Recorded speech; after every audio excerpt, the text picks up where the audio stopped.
Salut! Aujourd'hui, on va voir comment transformer des plans ennuyeux, des plans que tu considères même parfois ratés au tournage en plans propres, cinématographiques. Oui, je sais, ce mot est beaucoup trop utilisé. Je vais t'expliquer comment j'embellis mes rushs dans la plupart de mes montages en seulement quelques clics. On entend souvent, et je peux pas dire que c'est totalement faux, que la post-production ne peut pas sauver un tournage bancal. Effectivement, si ton plan est surexposé, que ton focus est raté et qu'il est sur l'arbre derrière la personne qui aurait dû être interrogée et nette, ça rend le montage plus compliqué. Malgré tout, je suis convaincu que beaucoup de choses restent corrigeables en post-production et on va le voir aujourd'hui. Ok, me voici sur Adobe Premiere, on va voir en quelques étapes comment je fais pour passer de plans un peu dégueulasses à la base à des plans plutôt stylés. Ici, on a un plan d'un monsieur. Et comme vous pouvez voir, il est fait à la main, il tremble un petit peu.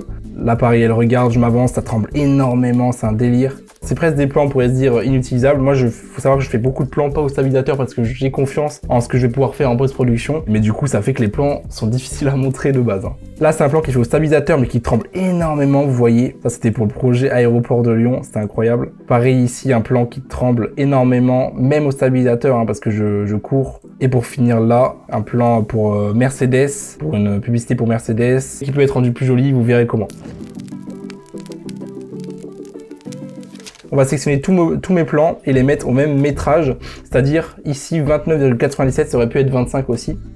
Alors là, pour le coup, vous voyez que j'ai des plans à 50, des plans à 29, des plans à 59,94. C'est tout simplement parce que j'ai pris des plans de différents projets, mais en règle générale, j'essaye de tout filmer au même multiple de métrage. Je vais tout mettre à 29,97 et déjà, vous allez voir que des plans vont être naturellement stabilisés par le fait qu'ils soient ralentis, tout simplement. Alors attention de ne pas en abuser, ralentir des plans, c'est aussi prendre le risque de sortir de la vidéo. Moi, j'ai tendance à tout mettre au ralenti à la base et à accélérer le plan à nouveau au montage si besoin. Je vais prendre tous mes plans, je les mets sur ma timeline, ça me crée une séquence, je l'appelle séquence principale. Moi, c'est comme ça que je fonctionne. Et maintenant, j'ai une timeline, alors je vais toujours vérifier réglage de la séquence, et j'ai une timeline de 3840 par 2160, donc c'est de la 4K à 29,97 images par seconde. Première étape importante pour moi, je sais que peu le font, c'est le détail qui est de taille. Je mets une règle des tiers sur mes plans. Je tape règle des tiers.png sur Google. Échelle uniforme, on va le décocher. On va pouvoir augmenter hauteur d'échelle en restant appuyé sur Maj pour augmenter 10 par 10 jusqu'à ce que ça touche le haut. Et en largeur, comme ça. Je vais ensuite la mettre généralement à 50 d'opacité. À quoi ça nous sert, vous me direz? Eh bien, l'œil humain aime que ces règles des tiers soient respectées. C'est une vérité. On n'y fait pas attention, effectivement. Mais si vous regardez beaucoup de films au cinéma, j'ai déjà fait le test, vous pouvez mettre une règle des tiers sur les films au cinéma et vous verrez que souvent, l'œil va être sur un croisement de l'image, comme par exemple ici ou là-bas. Ou alors il va suivre la ligne du haut, enfin quoi qu'il arrive, souvent les monteurs travaillent avec des règles des tiers, et oui, je vous conseille de le faire aussi. Moi j'ai tout le temps une règle des tiers sur les montages. Ok, on est parti avec l'étape la plus importante pour moi pour rendre une vidéo professionnelle. Il faut qu'elle soit stable, que ça se voit, qu'il y ait du travail sur cette stabilisation d'image. Donc j'ai pris l'effet stabilisation et je le mets tout simplement sur le plan. Je laisse au début à 50% d'effet ici. Ok, là vous voyez que ça a très peu zoomé, donc ça veut sûrement dire que le plan de base était facile à stabiliser. Et je vois pareil sur ce plan là, vous voyez, je vous le mets en plein écran, il a beau être au ralenti, il tremble toujours pas mal, il est vraiment pas propre quoi, il manque un petit truc pour rendre le plan plus professionnel. Sur le plan d'avant j'ai laissé 50%, mais en général je reste entre 1 et 15%, grand maximum.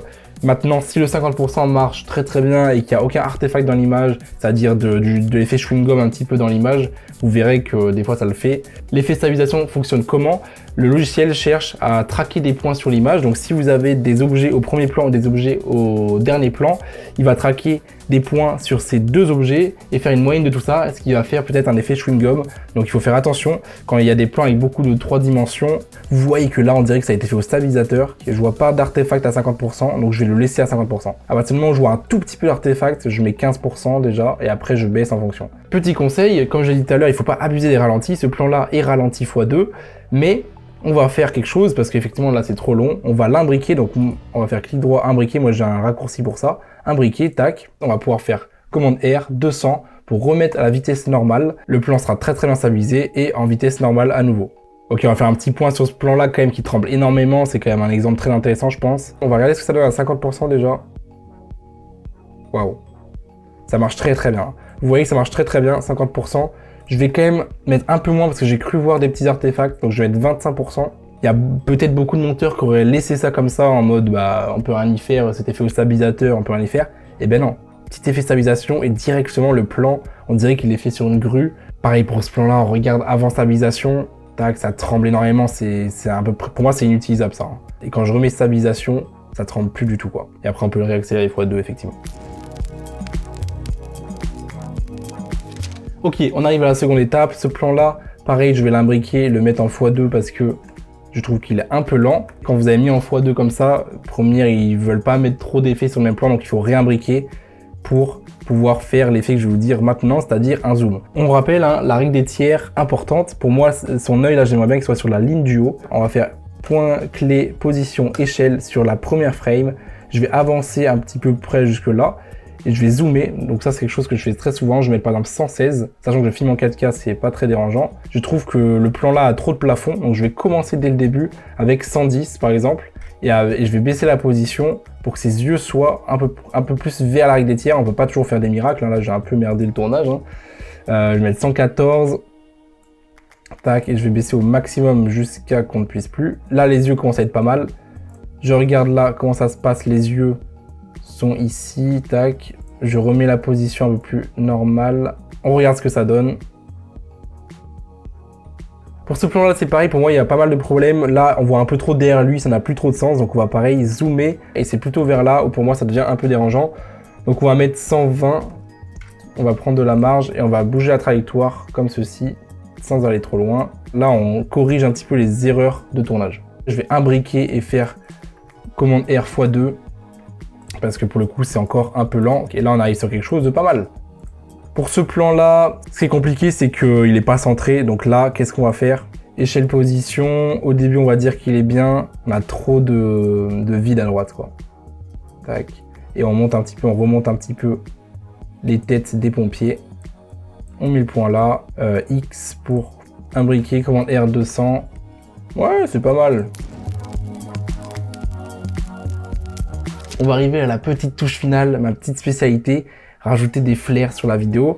Faut pas le mettre sur n'importe quel plan, on va le mettre sur des plans qui le méritent. Là, celui-là par exemple, pourquoi il le mérite? Parce que je sais qu'il y a le soleil ici sur l'image, donc je sais qu'il aurait pu avoir un flare si j'avais utilisé des objectifs cinéma. Je le mets ensuite en mode écran pour enlever le fond noir tout simplement.